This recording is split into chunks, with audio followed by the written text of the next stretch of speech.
नमस्कार साथियों, मैं कैलाश चंद्र जाट, सहायक programmer CMHO office Rajsamand MVK online classes के अंतर्गत एक बार फिर से आपका स्वागत करता हूं। आज आपके सामने फिर से एक नए वीडियो के साथ हाजिर हूं। आज के वीडियो में मैं आपको बताने वाला हूं वर्ष 2023-24 की एसीआर कैसे भरें तथा एसीआर भरने से पहले कौन सी गलती ना करें जिससे आपकी एसीआर गलत हो सकती है तथा वापस आपके पास आ सकती हैं।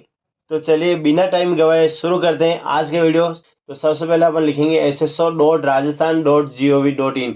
ये अपन को लिख लेना है। यहाँ पर लिखने के बाद हमें सबसे पहले अपनी एसएसओ आईडी, पासवर्ड और कैप्चा डाल के लॉगिन कर लेना है। ये देखिए मैंने एसएसओ आईडी, पासवर्ड और कैप्चा लिखकर लॉगिन पर क्लिक कर लिया है। जैसे हम लॉगिन करेंगे राजकाज से संबंधित आपको 1, 2, 3 लोगो दिखाई देंगे। अगर आपको 1, 2, 3 में से कोई एक भी दिख रहा है तो अभी हमें जो पोर्टल को यूज़ करना है वो है राजकाज HRMS। ये जो है ये एक ऐसा पोर्टल है जिसपे ई फाइल और ई डाक तैयार होती हैं और ये पोर्टल आईपीआर जो अचल संपत्ति विवरण भरते हैं उसके लिए काम आता है। तो राजकाज ने अपने 3 पोर्टल बना रखे हैं। हमें जो यूज़ करना है एसीआर भरने के लिए वो है HRMS पोर्टल। ये जो प्रोसेस है मैं बहुत ही स्लो स्पीड से बताने वाला हूँ। अगर आपको लगता है कि आप मेरे स्पीड से भी तेज़ चल सकते हैं तो आप इस वीडियो की स्पीड बढ़ाकर भी देख सकते हैं। ये देखिए हमें सबसे पहले एम्प्लॉय कॉर्नर पर जाना है और एम्प्लॉय कॉर्नर के अंदर आपको सेकंड नंबर एक ऑप्शन दिखाई दे रहा है PAR, यानी कि ये जो एसीआर है उसका दूसरा नाम है PAR। जैसे हम इस पर क्लिक करेंगे ये आपको एक मैसेज दे रहा है कि आपके मोबाइल पे और ईमेल आईडी पे एक ओटीपी आएगी। तो आप अगर ओटीपी भेजना चाहें तो येस पे क्लिक कीजिए। देखिए मैंने येस पर क्लिक कर दिया है। अब मेरे मोबाइल पे ओटीपी आ जाएगी। ये देखिए ओटीपी आ चुकी है, मैंने ओटीपी डाल दी। अब वेरीफाई ओटीपी पे क्लिक कर लेते हैं।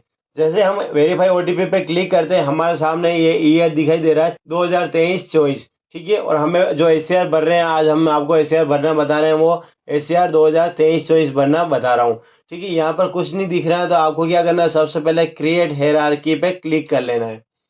ये देखिए क्रिएट हायरार्की पे क्लिक करते ही आपके सामने पूरी डिटेल आ चुकी है। इसको आपको कंप्लीट चेक कर लेना है कि आपका नाम सही आ रहा है, एम्प्लॉय आईडी सही आ रही, जो आपकी डेजिग्नेशन है, पोस्ट है वो सही आ रही कि नहीं आ रही। अपॉइंटिंग डिपार्टमेंट तो चलो सही आएगा, लेकिन सर्विस टाइप सब ऑर्डिनेट आ रहा है यहाँ पे और आपका कैडर भी यहाँ पर आ चुका है। पोस्टेड डिपार्टमेंट आपका आ रहा है, लेकिन पोस्टेड ऑफिस ये जो पॉइंट है ये आपको ज़रूर चेक कर लेना। इस एक गलती की वजह से आपकी एसीआर रिटर्न आ जाती हैं और ये गलती कब होती है कब पता लगता है कोई भरोसा नहीं। आपने आज एसीआर भर ली, आपकी एसीआर सबमिट हो गई है, लेकिन आज से 10 दिन बाद आपके रिपोर्टिंग ऑफिसर ने उसको ओके किया है, उसके बाद रिव्यूइंग ऑफिसर ने भी उसको ओके कर दिया, लेकिन जब लास्ट में एक्सेप्टिंग ऑफिसर के बाद मार्क 2 में जो आपकी एसीआर जाती हैं वो उनके पास जब ये एसीआर जाती हैं तो वो देखते हैं कि यार पोस्टेड ऑफिस ही बंदे का गलत आ रहा है, यानी कि ये पोस्टिंग तो है जैसे किसी सीएससी पे और यहाँ पे सीएमएचओ दिखाई दे रहा है या पीएससी दिखाई दे रही है या कहीं सब सेंटर दिखाई दे रहा है। मतलब ये एसीआर तो भर रहा है किसी एक डिस्ट्रिक्ट से, जैसे पाली डिस्ट्रिक्ट से भर रहा है और इसकी पोस्टिंग कहाँ है, जैसे राजसमंद डिस्ट्रिक्ट है। तो ये मेन जो पॉइंट है ये है पोस्टेड ऑफिस का। इसको अगर आप सही नहीं भरेंगे तो आपकी एसीआर कभी भी रिटर्न आ सकती है। 6 महीने बाद भी अगर आपकी एसीआर रिटर्न आ गई है तो अब क्या होगा, आपकी एसीआर की हायरार्की आप एडिट नहीं कर पाएंगे। आपकी पोस्टिंग प्लेस आप ज़रूर अपडेट करवा सकते हैं डीडीओ से, लेकिन आपकी ये एसीआर अपडेट नहीं होती है। हायरार्की बीच में कभी भी अपडेट नहीं होती है। आपको पूरी एसीआर डिलीट करके फिर से नई भरनी पड़ेगी। तब तक आपकी एसीआर का जो मेन पॉइंट है विंडो वो क्लोज हो चुकी होगी। ये देखिए आप ध्यान से देखेंगे तो यहाँ पर एक मैसेज आता है, जैसे अपन 22-23 पे जैसे क्लिक करेंगे तो ये आता है PAR Windows close financial year 22-23। ये देखिए 22-23 का विंडोज क्लोज हो चुका है। अब आप कहें मेरे को यहाँ से एसीआर भरनी क्रिएट हायरार्की तो ये खुल तो जाएगा, लेकिन जब एसीआर पूरी भर के आप सेव पे क्लिक करेंगे तो अब फिर से यही मैसेज आएगा जो यहाँ दिखाई दे रहा है। अगर आप नहीं पढ़ते हैं, आपको लगता है यार मेरे इस पे ध्यान नहीं दूँ, डायरेक्ट मैं तो एसीआर की हायरार्की क्रिएट कर लूँ, तो फिर क्रिएट कर लो सब कुछ हो जाएगा, लेकिन सेव जैसे क्लिक करेंगे तो फिर से ये मैसेज आपके सामने शो हो जाएगा। तो उस समय आप क्या करेंगे, फिर कैसे हायरार्की सेट करेंगे, कैसे क्या करेंगे। अगर आपकी एसीआर गलत हो चुकी है तो क्यों ना पहले ही उस एसीआर को चेक कर लें। ठीक है, और अगर आपकी एसीआर सब जगह से ओके हो जाती हैं, जो आप हायरार्की सेट करते हैं, रिपोर्टिंग ऑफिसर भी उसको ओके कर देता है, तो आपको सीन में दिखाई देता है। ये देखिए, ये तो अभी आपकी कहाँ पे पेंडिंग है, ये यहाँ पे बता रहा मैसेज आ रहा है आपकी ये मार्क टू के पास पेंडिंग है। और मार्क टू ही इसमें मेन मुखिया होता है, जिसके पास ये एसीआर जाती है, वो ही डिसाइड करता है कि इसको आगे जो अपना कार्मिक विभाग है उसमें भेजे या नहीं। दो विभाग होते हैं, एक तो अपना जो पेरेंटल डिपार्टमेंट होता है, जैसे आपका जो पेरेंटल डिपार्टमेंट है वो डायरेक्टरेट मेडिकल हेल्थ सर्विसेज है, तो आपकी ACR BCMO CMHO JD director से होकर कहाँ जाएगी, मार्क टू में जाएगी। मार्क टू इस पूरी एसीआर को चेक कर लेते हैं कि भाई आपकी एसीआर सब इस तरह से सही है, आपने सही भरा है, सभी ने अच्छे कमेंट दे दिए हैं, तब वो आपकी एसीआर को फिर से आपके पास भेजते हैं सीन करने के लिए कर्मचारी के पास। ये एसीआर आपके पूरे साल में कभी भी आपकी आईडी पे आती हैं, मात्र 15 दिन के लिए। आप इसको वापस बार बार खोल के देखते रहना है। 15 दिन के लिए आपके पास ये एसीआर आती हैं, तब आपको क्या करना है, इसको ओपन करना है। ओपन करने के बाद वहाँ पे कमेंट आते हैं कि भाई आपके रिपोर्टिंग ऑफिसर ने आपको क्या कमेंट दिया है, रिव्यूइंग ने क्या दिया है, एक्सेप्टिंग ने क्या कमेंट दिया। आपको मेन चीज़ देनी है, गुड वेरी गुड से कोई मतलब नहीं, लेकिन किसी ने नेगेटिव कमेंट तो नहीं दिया, वो मेन ध्यान रखना है। ऐसा नहीं किसी ने लिख दिया यार बंदा कोई काम का नहीं है, इसने गलत काम किया है, इसके 16 सीसी 17 सीसी नोटिस मिल चुका है, ऐसा कोई भी कमेंट अगर कोई अधिकारी कर देता है, वैसे करते नहीं, सब अच्छे हैं अधिकारी अपने, कोई भी ऐसा कमेंट नहीं करता। लेकिन अगर किसी ने ऐसा कमेंट कर लिया तो वो देखने के लिए आपके जो मार्क टू अथॉरिटी है वो आपको एसीआर फिर से आपके पास भेजते हैं कि आप इसको देख लीजिए, पढ़ लीजिए। अगर आप ओके हैं, आपको लगता है सब कुछ सही है, तो फिर उसमें आपको यस करके फिर भेजना है। और अगर आप ये नहीं करते हैं 15 दिन के लिए, तो ऑटोमेटिक उसमें नो का ऑप्शन होता है, उस नो पे टिक हो जाता है और वो अप्रूव होके कहाँ चली जाती है, कार्मिक विभाग के पास। कार्मिक विभाग ये डिसाइड करता है कि आपकी एसीआर की पूरी मॉनिटरिंग करता है 3 साल की एसीआर की। अब जब भी आपकी एसीआर अप्रूव हो जाती है तो 3 साल तक की एसीआर को चेक किया जाता है आपके प्रमोशन के लिए। माना कि आज आपका प्रमोशन होने वाला है, तो आपके पिछले 3 साल की एसीआर को चेक किया जाता है कि उसके अंदर क्या ग्रेडिंग मिली, गुड वेरी गुड जो भी मिला है, आपकी एसीआर कंप्लीट हुई भी है नहीं हुई है। अगर एक भी साल की एसीआर आपकी कंप्लीट नहीं है, मतलब 3 साल के अंदर 20 की कोई भी एसीआर गायब है, तीनों साल में से एक भी एसीआर गायब है, तो आपका प्रमोशन रुक जाता है। अब ऐसी स्थिति में क्या करेंगे आप, आपके एसीआर को फिर से आप ओपन करवाएंगे, खुलवाएंगे। उस समय आपके लिए जो सबसे बड़ी प्रॉब्लम ये होगी, माना कि 21-22 की एसीआर, सोचो जस्ट इमेजिंग, आपके दिमाग में एक बात आनी चाहिए कि 21-22 की एसीआर आपने नहीं भरी, आप भरना भूल गए, हंसे मजाक में ले लिया, डायरेक्टरेट से लेटर आ रहे हैं, सीएमएचओ से लेटर आ रहे हैं, भाई साहब से हाथ जोड़कर रिक्वेस्ट है आप अपनी एसीआर भर लीजिए। लेकिन आप क्या कहते हैं, भर लेंगे, अभी तो लास्ट डेट दूर है, अभी तो डेट और आगे बढ़ेगी, और आपने भरी नहीं। अब आपको कहा जाता है कि 21-22 की एसीआर आप सबमिट करें, नहीं तो आपका प्रमोशन रुकने वाला है। अब आप क्या करेंगे, सबसे पहले एसीआर 21-22 यहाँ से सेलेक्ट करेंगे। तो जब आप सेलेक्ट करेंगे तो यहाँ पे क्रिएट हायरार्की करते समय जब आप यहाँ पे सेव करेंगे तो ये मैसेज आएगा, कौन सा वाला, 21-22 पे जैसे क्लिक करोगे ये जो मैसेज आएगा वो आ जाएगा। अब ये मैसेज अगर हटा भी देंगे, इसको ओपन भी कर देंगे, तो सबसे पहले क्रिएट हायरार्की करते समय आपके दिमाग में क्या क्वेश्चन आएगा कि 21-22 के अंदर मेरा रिपोर्टिंग ऑफिसर कौन था, मेरा बीसीएमओ कौन था, बीसीएमओ सीएस इंचार्ज कौन था, या सीएमएचओ कौन था, वो आपको रिपोर्टिंग ऑफिसर में पढ़ना है। वो तो ठीक है, उस समय रिव्यूइंग अथॉरिटी कौन था, उस समय एक्सेप्टिंग अथॉरिटी कौन था, मार्क टू में क्या लेना है, ये सब करने के बाद आपने वो काम क्या किया था, टारगेट अचीवमेंट क्या है, ये सारी चीज़ें भरने में आपका जो सबसे ज़्यादा समय खराब होगा वो यही खराब होगा कि उनकी एम्प्लॉय आईडी कहाँ से लावें, कौन था, रिटायर हो चुका है, अधिकारी डेथ हो चुकी है, अब क्या बने, कैसे करें, ये आपके लिए बहुत बड़ी प्रॉब्लम हो सकती है। तो आपसे हाथ जोड़ के निवेदन है कि 23-24 की एसीआर आप तुरंत भर लीजिए, और अगर आपने पिछले साल की एसीआर नहीं भरी तो उनको आज ही भर लीजिए। चलिए अपन 23-24 की एसीआर भरते समय ये डिटेल आप चेक कर लेना है। अब आगे आते हैं अपन, मेन जो ऑप्शन आ रहा है फाइनेंशियल ईयर और एकेडमिक ईयर, ये जो दोनों ऑप्शन है, ये है फाइनेंशियल ईयर आपने जो गवर्नमेंट कर्मचारी उन सब के लिए आता है, लेकिन एकेडमिक ईयर जो है वो उन गवर्नमेंट कर्मचारी जो टीचर हैं, एजुकेशन डिपार्टमेंट से जुड़े हुए हैं, उनके लिए एकेडमिक ईयर आता है, क्योंकि उनकी जो एसीआर चालू होती है 1 जुलाई से लगाकर 30 जून तक होती है। हमें यहाँ पे फाइनेंशियल ईयर सेलेक्ट कर लेना है।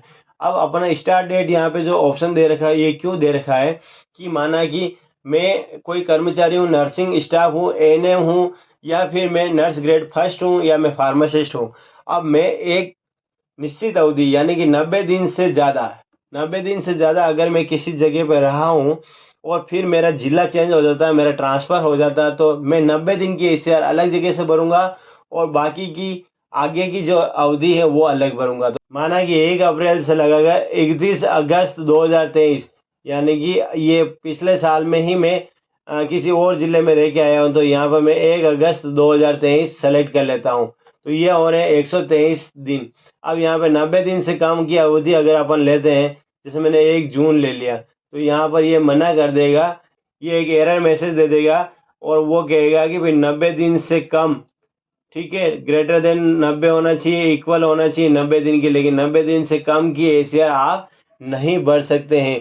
तो 1 जुलाई से अगर 1 अप्रैल के बीच की कोई अवधि है, तो आप आगे जहां आप रहे हैं वहां से पूरी एसीआर भर सकते हैं। और अगर ये डेट जो है 1 अगस्त होती, तो यहाँ पे 123 दिन होता है और एक कोई एरर मैसेज नहीं आता है। और ऐसे करके आप ये जो डेट आपने सेलेक्ट की, इस डेट रेंज की पूरी हायरार्की सेट करके आप एसीआर भर सकते हैं, ठीक है। और अगर आपने कहा कि नहीं हमें तो पूरे फाइनेंशियल ईयर एक ही जगह रहा, तो आपको कुछ नहीं करना, वापस यहाँ देखोगे तो 1 अप्रैल से 31 मार्च तक आ चुका है, पोस्टेड डिपार्टमेंट आ चुका है। डेजिग्नेशन मेन अब आपको यहाँ पे देख लेना है कि डेजिग्नेशन क्या आ रही है। अब यहाँ पे क्या हो रहा है, जैसे आप 2023-24 में तो आप थे एलडीसी या एएनएम या नर्स ग्रेड सेकंड, और अब आप बन चुके हैं नर्सिंग ग्रेड फर्स्ट या यूडीसी बन चुके हैं। तो आपको अब यहाँ पर जो है वो तो यूडीसी दिख रहा है या नर्सिंग ग्रेड फर्स्ट दिख रहा है, लेकिन यहाँ पर जो डेजिग्नेशन है, जो आप 23-24 में जिस पोस्ट पे थे वो पोस्ट यहाँ पे भर लेनी। जैसे आप लोअर डिवीजन क्लर्क थे, तो आपको उस समय जो भी पोस्ट है क्लर्क ग्रेड सेकंड, तो वो यहाँ आ जाएगी, ठीक है। और यहाँ पे क्या आएगी, यहाँ पे जो पोस्ट होगी वो आज की पोस्ट होगी। यहाँ पे क्लर्क ग्रेड फर्स्ट आज आ रहा है, लेकिन आप जो 23-24 में भर रहे हो वो यहाँ पे क्लर्क ग्रेड सेकंड। अब आजकल तो क्या है, इसका पद नाम चेंज हो चुका है, जूनियर असिस्टेंट और सीनियर असिस्टेंट, तो यहाँ पे सीनियर असिस्टेंट हो जाएगा, ठीक है। आपके इस राजकाज में सारे पोस्टिंग आ चुकी हैं, सारे पद इसमें दिखाई दे रहे हैं, कोई दिक्कत नहीं है। देखिए सीनियर असिस्टेंट आ चुका है, नर्सिंग स्टाफ के लिए भी आ चुका है senior nursing officer, senior nursing officer, ऐसे सारे पद आ चुके हैं, ठीक है। तो इसको अपन रीसेट कर लेते हैं, जो भी यहाँ पे पोस्ट आ रही थी पहले वापस वही ले लेते हैं। अभी मैं इतना नहीं करके वापस क्रिएट पे कर लेता हूँ, ये आ गया जैसे 23-24 के एसीआर, और अपने ये पूरी चीज़ सही दिखाई दे रही है।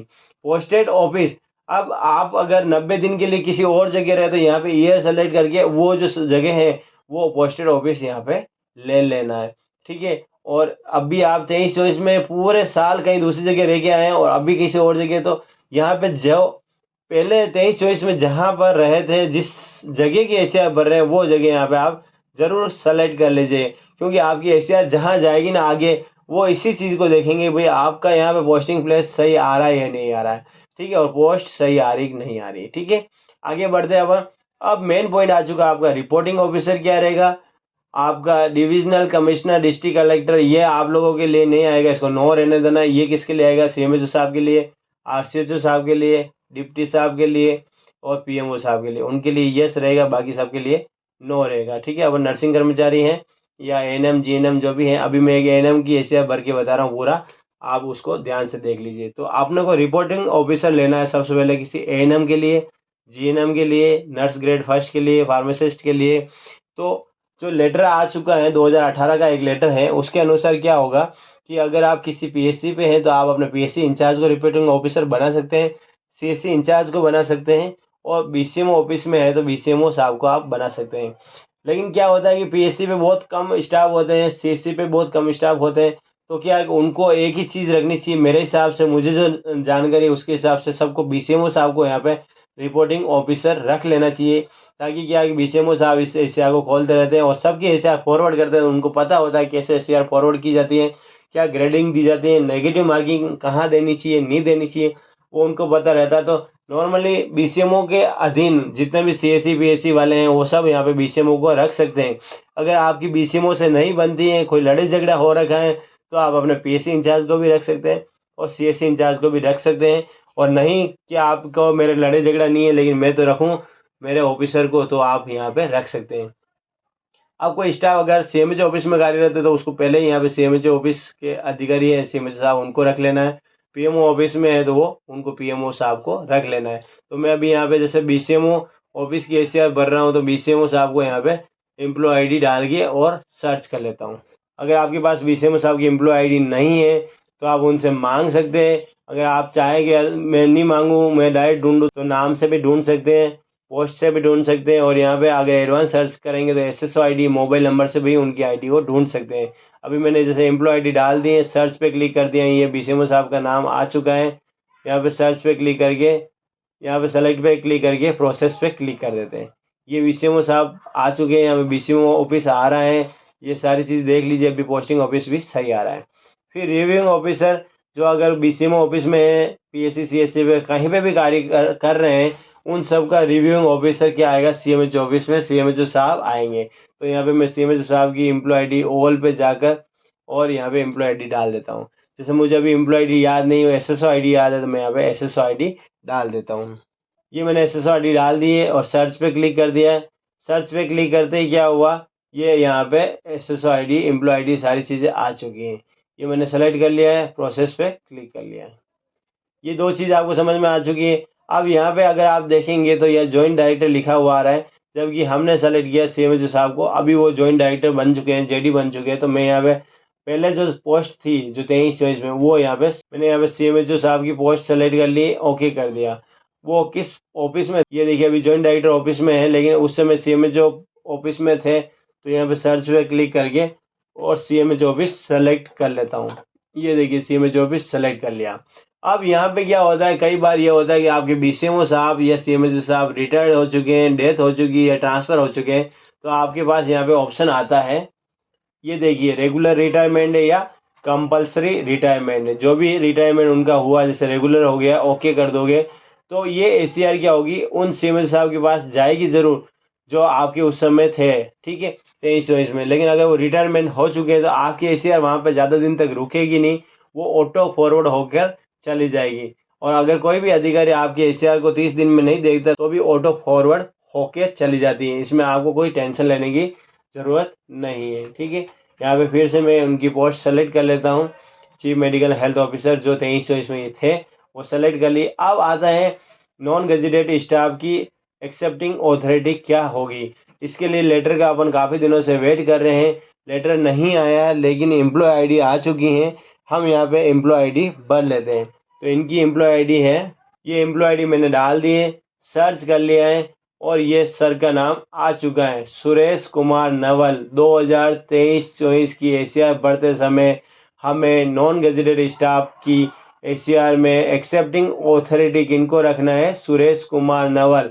इसका लेटर का हम इंतज़ार कर रहे थे काफ़ी दिनों से, लेटर आएगा लेटर आएगा, लेकिन लेटर नहीं आया है। जब हमारे द्वारा जयपुर बात की गई तो लेटर नहीं आने का कारण उन्होंने बताया है कि सुरेश कुमार नवल जी सर ही 23-24 में भरे जाएंगे, वो चेंज नहीं हुए, पिछले साल भी वही थे, इस साल भी वही हैं, इसलिए इसका लेटर जारी नहीं हुआ है। आप उन्हीं को भरें और आपकी एसीआर सबमिट करें। अगले साल जो भी डायरेक्टर साहब होंगे, अगर वो बदल चुके होंगे, सुरेश कुमार जी नहीं होंगे, तो अगले साल फिर से लेटर जारी हो जाएगा। इस बार लेटर जारी नहीं होने का जो मेन कारण है वो ये है कि पिछले साल भी सुरेश कुमार नवल सर ही थे और इस बार भी डायरेक्टर सर सुरेश कुमार नवल जी हैं।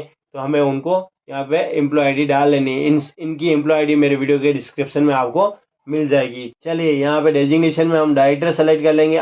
अभी ये जिस भी पोस्ट पर हैं, उस समय 23-24 में हमारा डायरेक्टर सर, तो हम यहाँ पर डायरेक्टर सर ले लेंगे।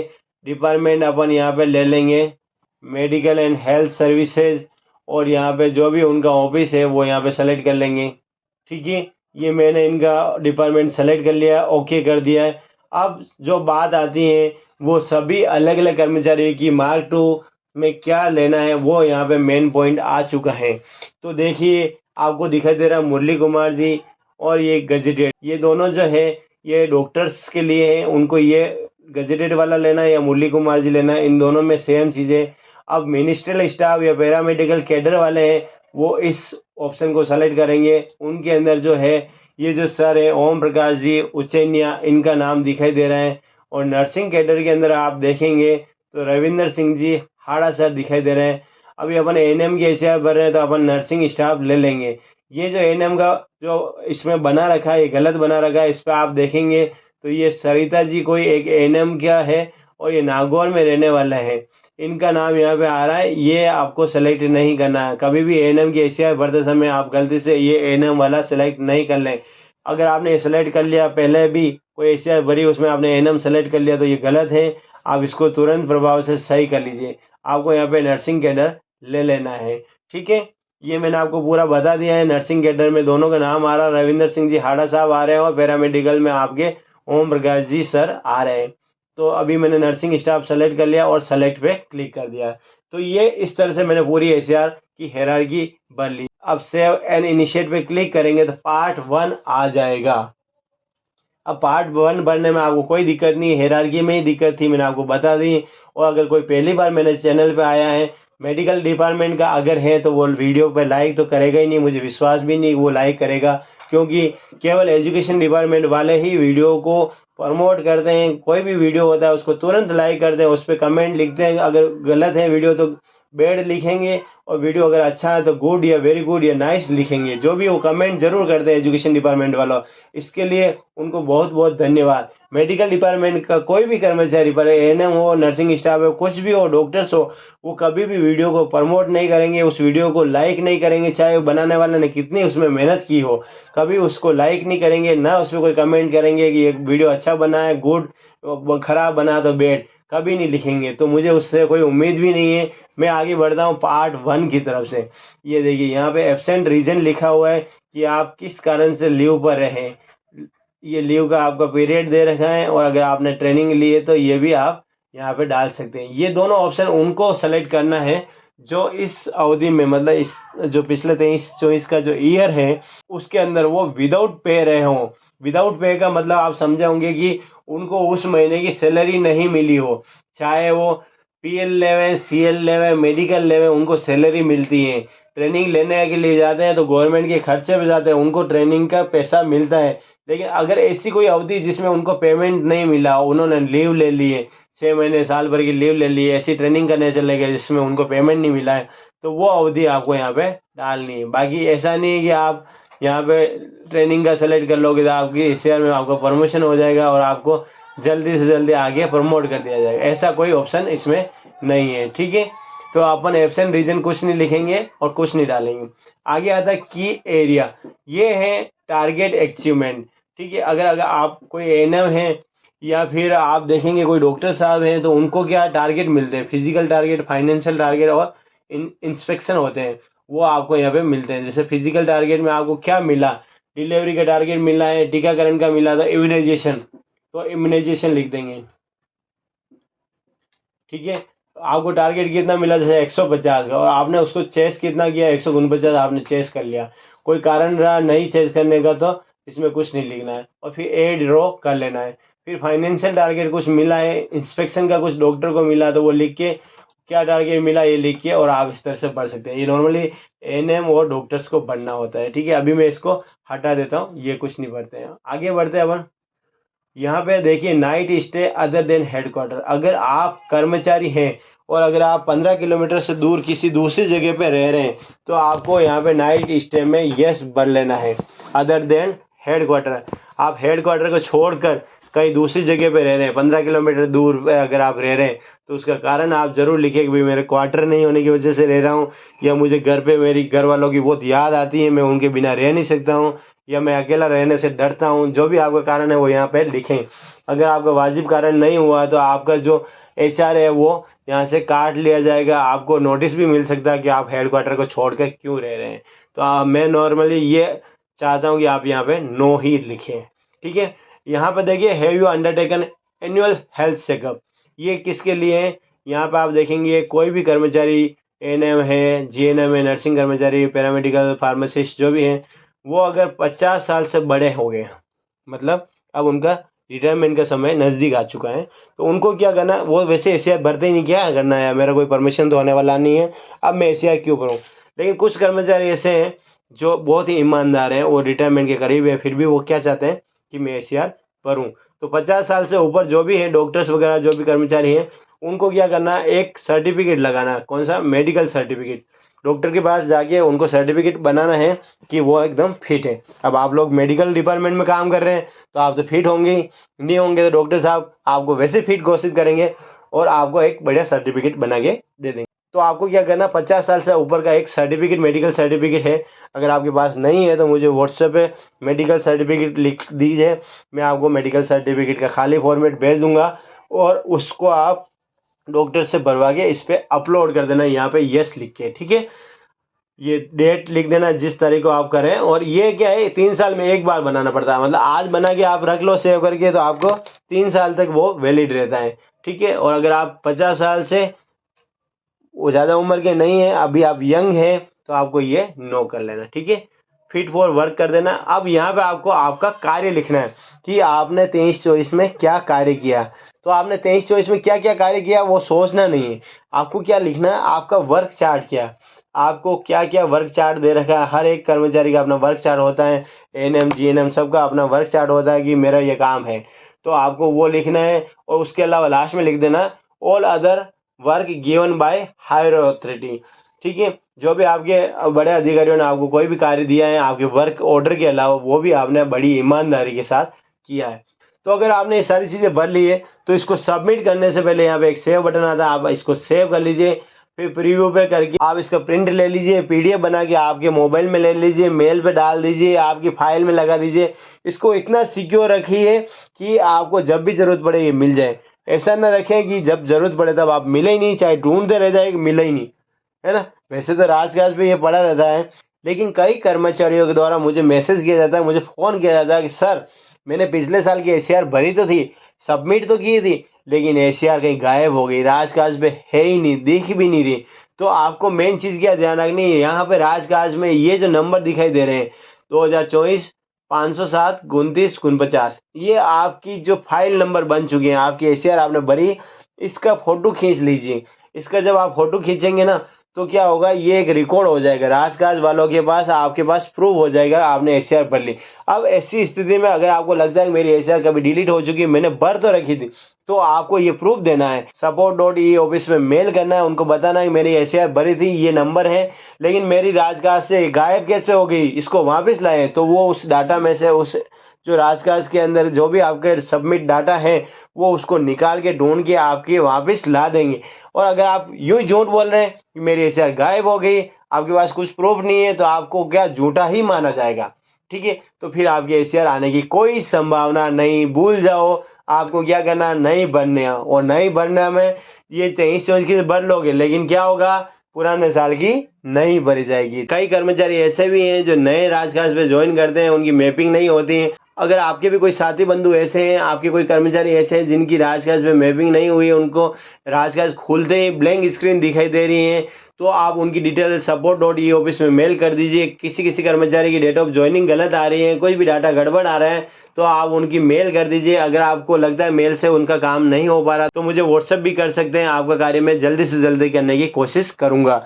आपसे हाथ जोड़ के निवेदन है कि केवल व्हाट्सएप करें, कॉल ना करें, क्योंकि आप लोगों की प्रॉब्लम रात को 11 बजे भी आ जाती है, 12 बजे भी आ जाती है, सुबह 6 बजे भी आ जाती है। तो आप क्या करते हैं, तुरंत मेरे नंबर पे कॉल कर देते हैं, मुझे रात को सुबह डिस्टर्ब करते हैं। तो मैं आपसे हाथ जोड़ के निवेदन करता हूँ कि कोई भी प्रॉब्लम हो, आप वीडियो के कमेंट में आपकी प्रॉब्लम लिख दीजिए, मुझे व्हाट्सअप कर दीजिए। मैं आपके व्हाट्सअप का कमेंट का जल्दी से जल्दी रिप्लाई देने का कोशिश करूंगा और आपका कार्य करने की पूरी कोशिश करूंगा, लेकिन कॉल ना कीजिए। उम्मीद है आज के वीडियो में बताई गई जानकारी आपको पसंद आई होगी। अगर आपको ये वीडियो पसंद आया है तो इसको जल्दी से लाइक कर लीजिए। मेडिकल डिपार्टमेंट वाले भी लाइक नहीं करेंगे तो भी चलेगा, केवल एजुकेशन डिपार्टमेंट वाले ही वीडियो को लाइक करते हैं, वही कर्मचारी को मोटिव करते हैं, प्रमोट करते हैं ताकि वो अच्छा वीडियो बनाए।